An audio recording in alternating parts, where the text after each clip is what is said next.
জানাচ্ছি আপনাদেরকে আসার জন্য। আজ চিকিৎসক দিবস কাকিমা।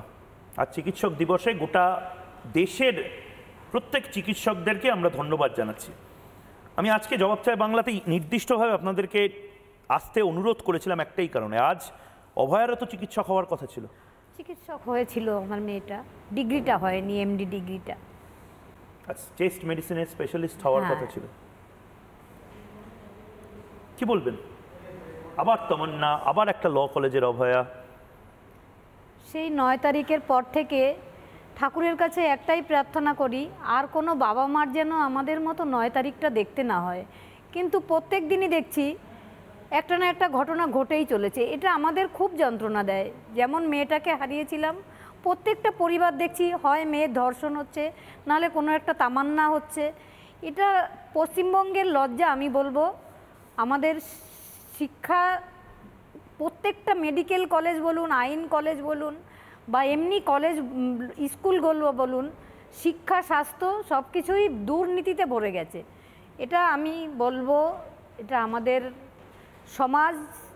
যে আজকে আমার মেয়েটা স্বপ্ন দেখেছিল, আমরা একটা টালির ঘরে থাকতাম, তখন মেয়েটা আমার স্বপ্ন দেখেছিল মা আমি ডাক্তার হব। কথা বলতে শিখেছে তখন থেকেই ওর স্বপ্ন ছিল আমি ডাক্তার হব। ডাক্তার হয়ে ছোটবেলা থেকেই। কিন্তু ওর মানে আমাদের সাধ্য ছিল না ওকে ডাক্তার করার, কিন্তু ওর প্রচণ্ড লড়াই, প্রচণ্ড ধৈর্য, প্রচণ্ড পরিশ্রম, আর কি বলবো, গরিবের প্রতি প্রচুর ভালোবাসা। আমার মেয়ে 2017 সালে এমবিবিএস পাস করেছে। তারপরে আজকে যেমন বিধানচন্দ্র রায়ের জন্মদিন এবং মৃত্যুদিন একসঙ্গে, সেই জন্য ডক্টরস ডে, সমস্ত ডক্টরদের আমিও অভিনন্দন জানাই, হ্যাপি ডক্টরস ডে। আজকে আমার মেয়েটা থাকলে খুব খুশি হতো। গত বছর আমার মেয়েটা এই দিনে আমার কাছেই ছিল, আজকে সে আমার কাছে আর নেই। গত বছর তার সঙ্গে কাটানো মুহূর্তগুলো সারাদিন ভেবে আজকে দুজনেই ঘরে বসেই কেঁদেইছি শুধু। কিন্তু শত কাঁদলেও সে আর আমার কাছে ফিরবে না। কেন ফিরবে না? কি অপরাধ করেছিল আমার মেয়েটা তাই তো আজও জানি না। নাকি আমরা অপরাধ করেছিলাম, নাকি সমাজ অপরাধ করেছে, সেই বোঝাটা আমরা বয়ে নিয়ে বেড়াচ্ছি, এবং যতদিন বেঁচে থাকবো আমরা সেই যন্ত্রণাটা বয়ে নিয়েই যাব। আমি ঠিক এই জায়গাতে আমি কাকুর কাছে যাব। মানে অভয়া নামটা আমাদের এখান থেকে গোটা বাংলায় পরিচিত হলো, কিন্তু আজকে আসলে এভাবে পেছন ফিরে আপনাদের বসা, এটা তো কথা ছিল না। আপনারা বারবার বলেছিলেন যে আমরা গর্ব করে আমার মেয়ের নাম বলতে চাই, কিন্তু সেই মেয়ের নাম বলতে পারছি না। আমরা নেম প্লেটে বড় বড় করে ডাক্তারের নাম লিখেছিলাম। আজকে ডাক্তার চিকিৎসকদের দিন, চিকিৎসক দিবস, আমরা দেখেছিলাম বহু ডাক্তার তারা রাত দখল আন্দোলন করেছিলেন, রাস্তায় নেমেছিলেন।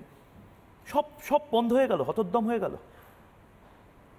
না, হতোদ্যম হওয়ার একটা আন্দোলন তো তৈরি হয়, আন্দোলনের পরিবর্তন ঘটে, সেরকমই কিছু একটা চলছে। এখন আমাদের আন্দোলনটা চলছে আদালতে। প্রথম দিকে আমাদের তো কোনোদিন আদালতের দরজায় পা দিতে হয়নি। আজকে মেয়েটা একটা জায়গায় পৌঁছেছিল বলে আজকে আমাদের আদালত, উকিল, এই সমস্ত সমস্যা।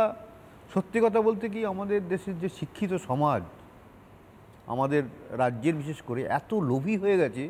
আমার যে অভিজ্ঞতা এই 9 মাসে হয়েছে, শিক্ষিত সমাজ এত লোভী হয়ে গেছে, সেটা সত্যি দুঃখজনক বিষয়।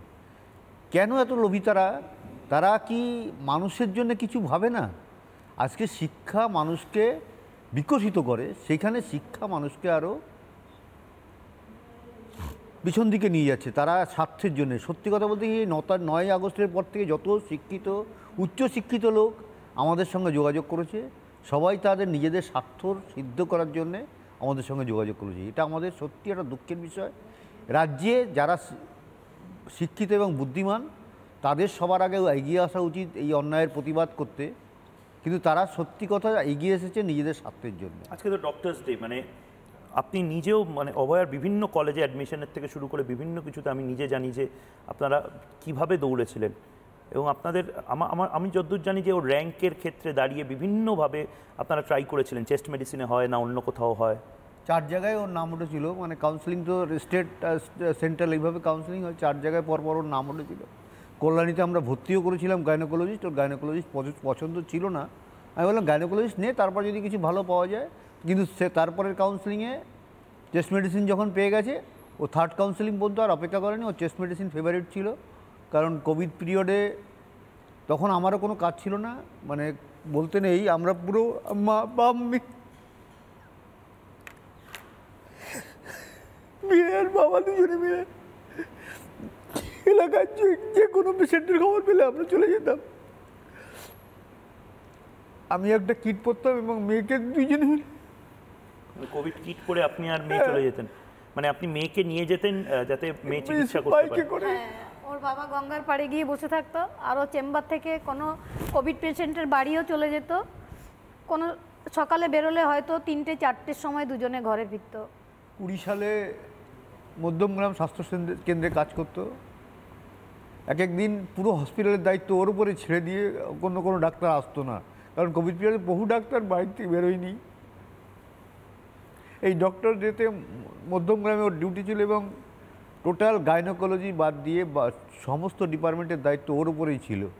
এবং আমাদের মাননীয় নারী সুরক্ষা এবং শিশু কল্যাণ মন্ত্রী সচিবাজা ওকে মধ্যমগ্রাম হসপিটালে সম্বর্ধনাও দিয়েছিলেন ডক্টরেতে।